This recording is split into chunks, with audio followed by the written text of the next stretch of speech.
샬롬 할렐루야. 욥기 6장 1절에서 4절여. 욥이 대답하여 이르되 나의 괴로움을 달아보며 나의 파멸을 저울 위에 모두 놓을 수 있다면 바다의 모래보다도 무거울 것이라. 그러므로 나의 말이 경솔하였구나. 전능자의 화살이 내게 박힘에 나의 영이 그 독을 마셨나니 하나님의 두려움이 나를 엄습하여 치는구나. 이 독자를 옆으로 겸손하게 누이면 덕인데 이 덕이 꼿꼿이 세우면 독이 돼요. 그렇게 됩니다. 독이 되느냐 덕이 되느냐, 그거는 내 자유의지 선택입니다. 욥기 강의 11번째, 진리가 너희를 자유케 하리라. 엘리바스의 말에 맞받아 대항하는 욥의 말을 살펴보면서 변론의 무익함과 진리 안에서의 자유함에 대하여 말씀드리겠습니다. 욥기 6장 1절에서 3절에 욥이 대답하여 가로되 나의 분한을 달아보며 나의 모든 재앙을 저울에 둘 수 있다면 바다 모래보다도 무거울 것이라. 그러므로 하여 나의 말이 경솔하였구나.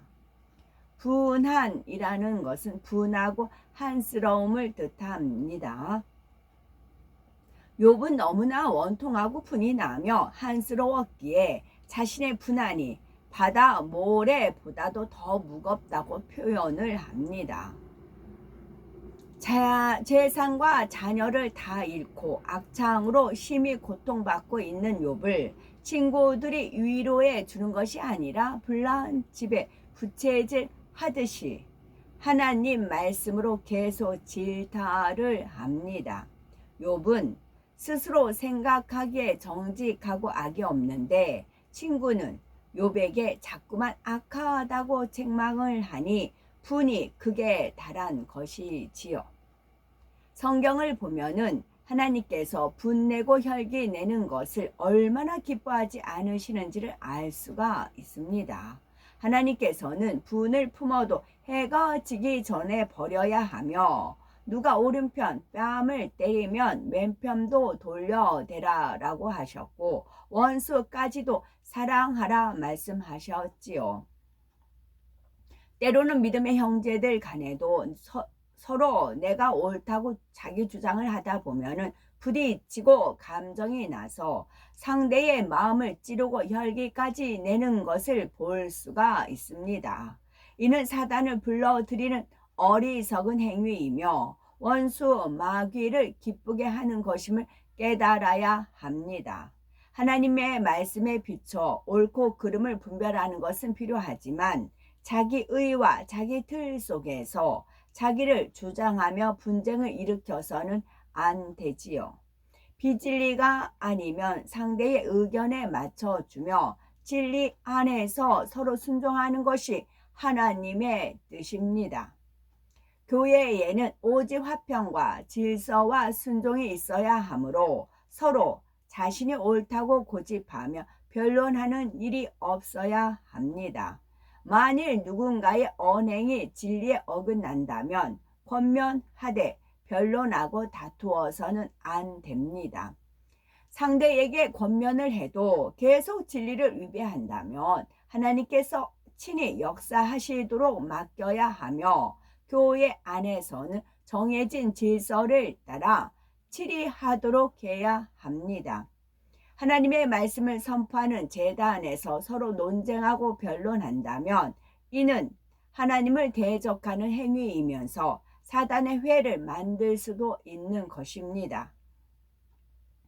둘째, 변론하는 이유를 살펴봅니다. 사람들이 변론하는 이유를 세 가지로 요약해 보면 다음과 같습니다. 첫째는 자기 자신을 제어하지 못하기 때문이요. 둘째는 감정을 버리지 못하기 때문이요. 셋째는 자기 생각과 맞지 않기 때문입니다. 사람들이 변론하는 이유 첫째는 자기 자신을 제어하지 못하기 때문입니다. 갈라디아서 5장 17절에 육체의 소욕은 성령을 거스르고 성령의 소욕은 육체를 거스리나니 이 둘이 서로 대적하므로 너희의 원하는 것을 하지 못하게 하려 함이니라 말씀한 대로 육체의 소욕을 쫓고자 하는 자신을 이기지 못하므로 참지 못하고 다툼과 변론이 일어나는 것입니다. 이런 사람은 기도할 때는 거룩하고 온전한 입술이 되게 하소서 하지만 막상 삶 속에서는 기도한 내용을 잊어버리고 구습을 쫓아 말합니다. 절제의 힘이 약하기 때문에 말에 실수가 많고 자신을 제어하기 힘들지요. 둘째는 감정을 버리지 못하기 때문입니다. 욥과 친구들은 서로 감정으로 대했으므로 어떤 말도 서로에게 유익을 주지 못하고 변론이 끝없이 이어질 뿐이었습니다. 어떤 모욕을 당하거나 오해를 받았을 때 조급하게 감정적으로 대처하다가 문제가 더욱 복잡해지는 수가 있습니다. 마음의 여유가 없으면 당장 벌어진 일에 연연하다가 어리석은 과오를 남기는 것입니다. 그러니 노함의 근본 원인이 되는 감정을 버리고 마음을 다스릴 수 있어야 하겠지요. 셋째는 자기 생각과 맞지 않기 때문에 변론이 일어나지요. 사람은 얼굴 생김새가 다르고 쌍둥이라도 각각 지문이 다르듯 사람마다 그 생각 또한 다릅니다. 그런데 나와 생각이 다르다고 해서 상대를 틀렸다 하며 상대방의 생각을 바꾸려고 고집하다 보면은 변론이 일어나고 화평이 깨집니다. 어떤 조직 안에서 일을 이룸에 있어서 서로 생각이 맞지 않을 때에는 질서를 쫓아 순종해야 하지요. 자기 생각이 옳다고 생각되면 겸손히 건의하되 그것이 받아들여지지 않으면 질서 가운데 서로 화합해 나가야 하는 것입니다. 욥은 자신의 불안이 바다 모래보다 무겁다고 하면서 이 말 끝에 나의 말이 경솔하였구나 라고 말합니다. 아, 내가 괜히 말했구나. 말도 안 통하는 너희에게 말한 내가 잘못이구나 하면서 비꼬는 의도이지요. 친구들이 욥의 말을 받아들이는 것이 아니라 오히려 감정 섞인 말로 마구 찌르니 욥은 괜히 말했다고 후회하는 것입니다. 또한 친구의 말을 말 같지 않다고 여기는 태도이지요. 욥과 친구들은 서로 자신이 옳다고 변론하고 있지만 하나님의 말씀으로 분별해 보면은 양쪽 다 진리를 알지 못하여 이런 결과가 나오는 것입니다. 진리를 아는 사람이라면 누군가를 책망할 때도 선하고 지혜롭게 할 것이고 또 책망을 받을 때에도 감사해 하며 겸손한 마음으로 받을 것입니다. 만일 이러한 사람이 욥의 저지에 있다면 소자의 말이라도 달게 받을 것입니다. 뿐만 아니라 하나님께서 사랑하시는 자를 책망한다 하셨으니 자신이 사랑받는 증거임을 깨닫고 하나님 감사합니다 라고 고백하며 하나님 앞에 부르짖어 기도하여서 회개 거리를 찾을 것입니다. 설령 억울한 상황이라 해도 애매히 고난을 받아도 하나님을 생각함으로 슬픔을 참으면 이는 아름다우나 죄가 있어서 매를 맞고 참으면 무슨 칭찬이 있으리요. 오직 선을 행함으로 고난을 받고 참으면 이는 하나님 앞에 아름다우니라 하신 말씀이 떠오를 것입니다. 그러니 모든 것을 아시고 주관하시는 아버지 하나님께 맡길 수가 있지요. 전능자의 살이 내 몸에 박히매 나의 영이 그 독을 마셨나니 하나님의 두려움이 나를 엄습하여 치는구나. 욥기 6장 4절. 여기서 전능자의 살이란 하나님의 화살 곧 하나님의 힘 또는 저주를 의미합니다.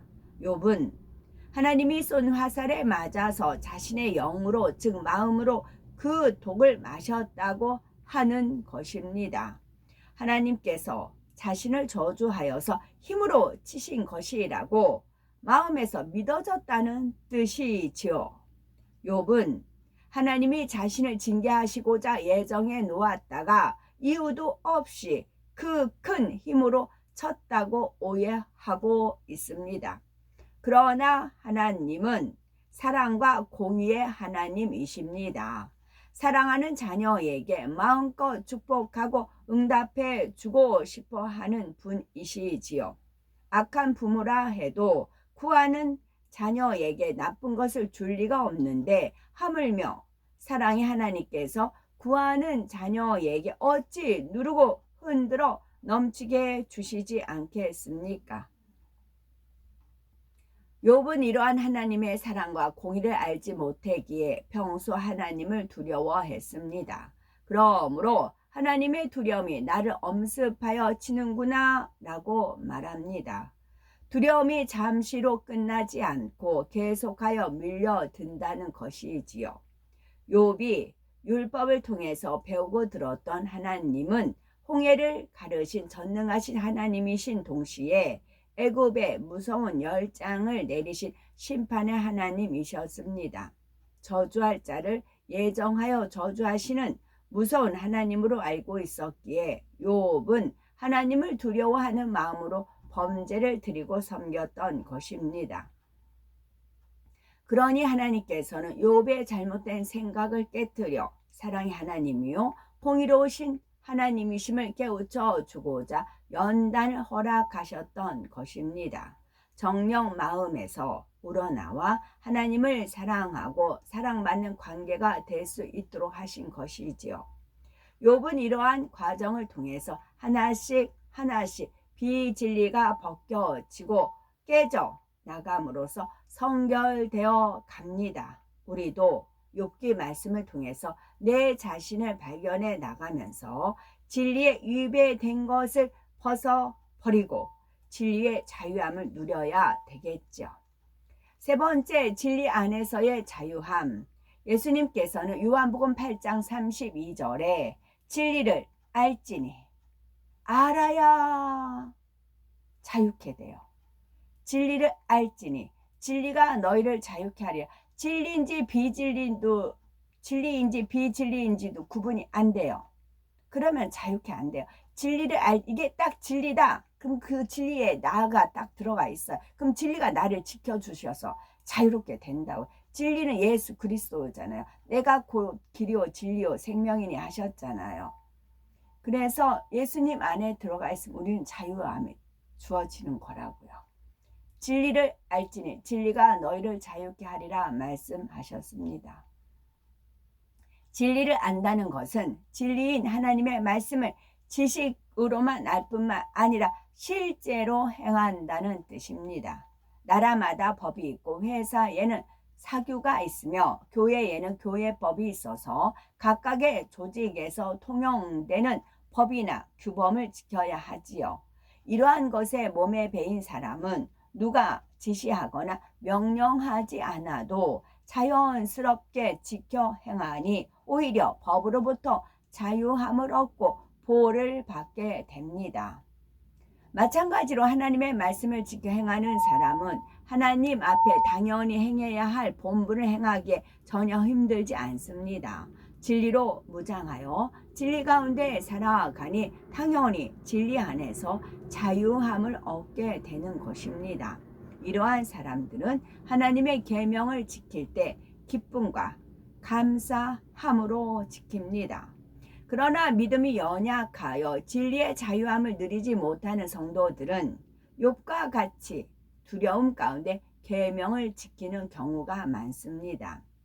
예를 들어서 주일 성수와 온전한 11조는 하나님께서 하나님의 자녀로서 마땅히 지켜야 할 기본 도리이면서 구원의 조건입니다.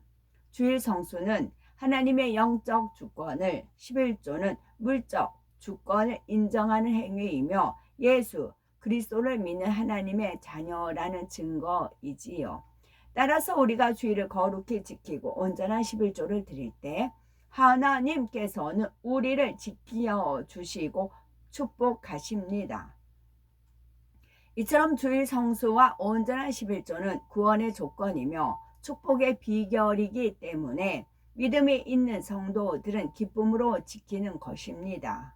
하나님의 말씀을 영적으로 깨우치는 만큼 진리의 자유함 가운데 기쁘고 즐거운 신앙생활, 감사의 신앙생활을 하게 되는 것이지요. 그러나 믿음이 연약한 성도들은 만일 주일을 지키지 않으면 지킴받지 못하지 않을까, 11조를 드리지 않으면 어떤 재앙이 오지 않을까라는 두려움과 의무감 속에서 지킵니다. 사랑의 하나님이라기보다는 무서운 하나님으로 인식하며 율법에 얽매여 진리의 자유함을 누리지 못하는 것이지요. 그러므로 진리 안에서 참 자유를 누리려면 계명 어길 마음을 아예 벗어버리고 결국은 마음의 비진리를 온전히 버려야 합니다. 마음에 비진리가 있으면 어느 때 범죄할 수도 있고 세상 것이 눈에 들어올까봐 경계해야 하니 힘들고 불편할 수밖에 없지요. 비진리를 버리고 마음을 진리로 채우면 경계할 일이 없고 환경이나 주변과 상관없이 기쁘고 즐겁게 말씀대로 살아가니 참된 평안을 누릴 수가 있습니다. 이것이 바로 진리 안에서의 자유함입니다. 우리는 말씀을 명심하여서 무익한 변론을 하지 말고 사랑의 말, 선의 말, 진리의 말로 상대에게 힘과 소망을 주는 지혜로운 우리가 되셔야 되겠고, 진리인 하나님의 말씀을 마음의 양식 삼아서 온전히 지켜 행함으로 두려움이 신앙생활이 아니라 진리 안에서 자유함을 누리며 기쁘고 충만한 신앙생활을 하는 우리가 되어야 되겠습니다. 아멘.